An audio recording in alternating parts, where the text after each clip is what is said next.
All right. So we just finished up our Facebook Live session for the public, and now we're here talking to agents about what happens when the listing goes live. Now we have a pretty um, a pretty well nailed down system for how we launch a listing and then how we list it. We always list on a Thursday. All of the data plus our own experience shows that people sell faster and for the most money when they list on Thursday. We do it typically toward the end of the day, mostly because that's when our assistant can get all of the last minute things wrapped up. There's always lots of little things that need to be added to the MLS listing, things that can't be done until it's live, etc. So she does all of that and sets it up and then, presses the button once it's all ready to go. And some people start to get it on Thursday afternoon, Thursday evening, but the bulk of the emails go out on Friday. And that's typically when we start seeing our showings. We do not engineer any additional urgencies. Quite frankly, we are not a fan of the you can't see this house until the open house crap that agents are doing to make the market even worse than it is naturally. But we always do have an open house. We do have an open house, and you're welcome to bring your buyers or send them. We do a neighbor house before our open house, and try to get some buzz and activity, etc. Absolutely. But we never want to put someone else's client, another realtor's client, at a disadvantage compared to the people who don't have realtors. And I think realtors should stop doing that nonsense, because if we don't stop trying to undercut one another, we're going to all find ourselves out of a profession. Absolutely. So don't do that nonsense if you want to be my friend. So we go live on Thursday, and then we use showing time. Please, God, use showing time. Danielle, tell the story about text me. Oh, I have too many stories about not using showing time. And in fact, last week when we were at our conference or our shareholders meeting, showing time was one of the vendors. And I went up to him and I said, I will stand behind your desk and help you sell this product, because I feel like every agent needs to be using showing time. Hire me, or I'll do it for free, because I need to spread the word. Yes. Danielle once texted an agent who wasn't using showing time, inadvertently typoed the phone number, and then got responses from some jerk pretending to be the agent saying, yes, you can go and show this house. The seller was quite surprised to find somebody on his front porch without an appointment. And Danielle showed the stream of text that said that she had, in fact, set it up and had permission from who she thought was the agent. So give me showing time or give me death. Yes, Tim.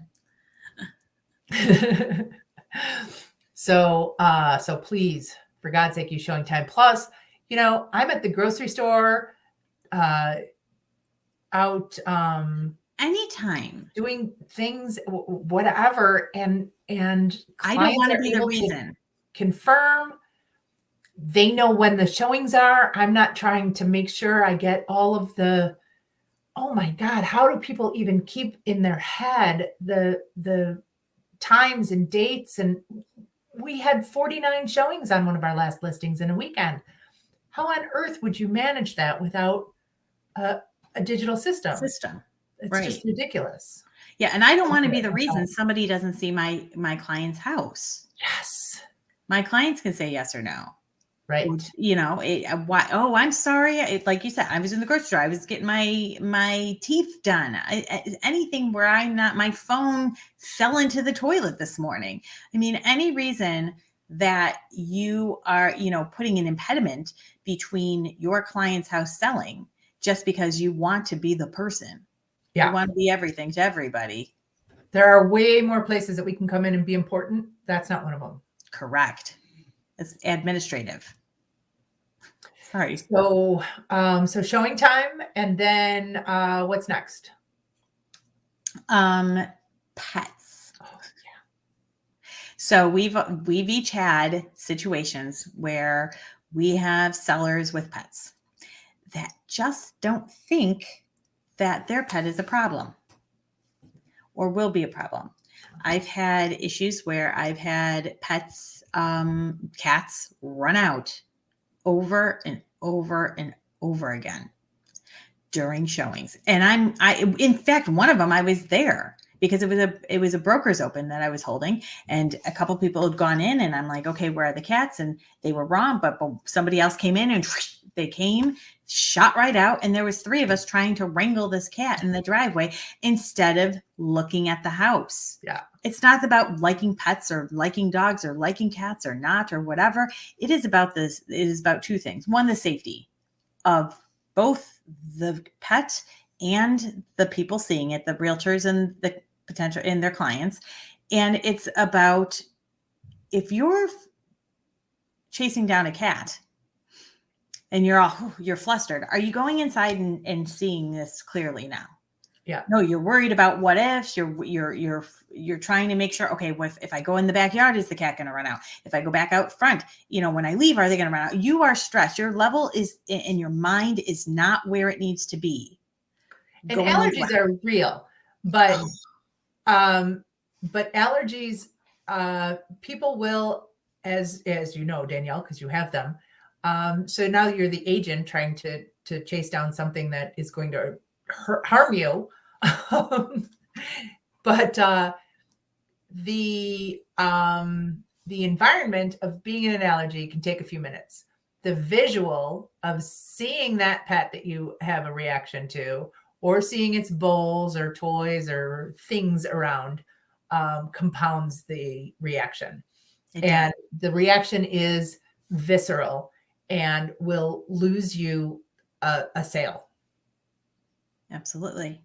So, definitely we encourage our clients to have, pets out of the house. Even caged up is better than not, but at the same time, I mean, have you been in a house, Ruth, when there is a poor pet that is barking and barking in another room and very upset, and you can hear him throughout the whole house, and that's all you can think about? Yes. And you can hear them trying to dig their way out of the crate. Or through the door of the laundry room or wherever they were sequestered.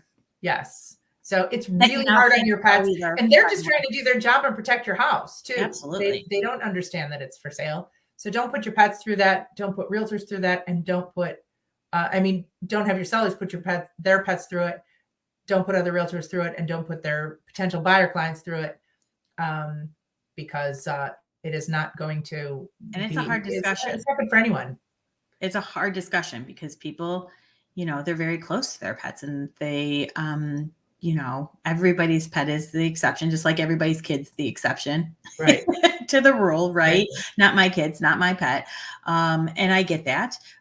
And, again, obviously Ruth just shared a story of one of her sellers. I just so we're not perfect still. We try, we explain it, and they still make the choices we would not sometimes. But it does do a disservice if we're, we have to come across as if it's what we just spelled out. All of it's not just about us going, I don't want to see your cat. Right. Or I don't want to see your dog or whatever other animal. And those odors, we as realtors know that, we can smell them, and owners often don't. So it's hard to have those conversations sometimes. Find ways to talk about it. Don't let them cover it up with the damn plugins. Those are worse than pee smell. Yeah. And, try to have a conversation about how everything needs to smell fresh. People have very personal ways that their homes smell. And so when you walk into someone else's home, you often feel a little uncomfortable, unwelcome, because it's their smell, not yours. And so we need to, whatever that is, we need to minimize it when we're welcoming people into our home, hoping that they're going to buy it. And then lastly, our last bit of information, or our thing we warn is scheduling appointments. We understand it's hard when you are driving here, and here, and you're not sure what the traffic's going to be like, and you're not sure how long your client's going to stay in a house. Are they going to be there for 15 minutes or are they going to be there for 50? Looking at all of the details of their potential house. And you have an appointment and we're the last, there's a house that's 5 in and you started at 10 and you're not sure if you should make that appointment for 12:15 or if it should be 2:00. Be aware of the time though, because again, Ruth's dog story coincides with somebody showing up outside of their window of permission and walked in. I think they were 10 or 15 minutes past the end of their appointment time. The seller had been waiting around the corner, as many of them do. Saw that they never showed up, didn't tell me they never showed up, because so this is as a listing agent, you want to set these expectations, and sometimes we tell sellers things and they forget, but she just assumed, okay, they're not coming, and we had a lot of no-shows too. So she just went back in with the giant Cujo dog, and texted me a little while later and said the realtor showed up 10 or 15 minutes late, opened the door, and Cujo was not happy about that. And she said, I'm not sure whether it was the realtor or the client who ran out of his shoe, but I'll leave it out here for them to come and collect later. So, it could be dangerous if realtors do that. So if you're one of those realtors who doesn't bother letting the listing agent know that you're outside of your window, please change that behavior right away. But when we're counseling our sellers, we want to help them understand what the scheduling times are going to be like. If somebody schedules at 2, they're not late because they're not there at 2:05. But and another reason to use showing time, because there's an end time and we have parameters. I'd like to show your house around 1. Does that mean 1:45? Does it mean anytime before 2? Does it mean I can do after 2? Right. I don't know. Can I come in at 12:30? You have 1 to 1:30 and that's it. And if you're going to be late, you just open your showing time app and you find the listing agent's text information and you shoot them a text and you say, we're going to be 15 minutes late. Is that okay? Yeah, absolutely. So those are our takeaways. You can reschedule it right in showing time too. Absolutely. Absolutely. So, and chances are, if they're gone, if the people are gone from 1 to 2 for your showing and you're showing up at 2:15, if you put a showing for 2:15, you'll get a yes. Right. And now you're in compliance, because again, in our neighborhood or in our area, that's a big fine if you come outside of huge. And I report. I don't care. I report. Yes, absolutely. Need to be better with our professionalism. Yes. That's not okay to do to sellers. No, not at all. Or your clients who might lose a shoe. So that is kind of what we explain to our clients about the first weekend, these days it's first weekend, but sometimes it goes a little longer, but what to expect kind of during the showing, clean houses, getting things out, being aware of when their showings are, and staying clear of that. And so next week, we're going to talk about what happens when we get an offer and or offers. Yep.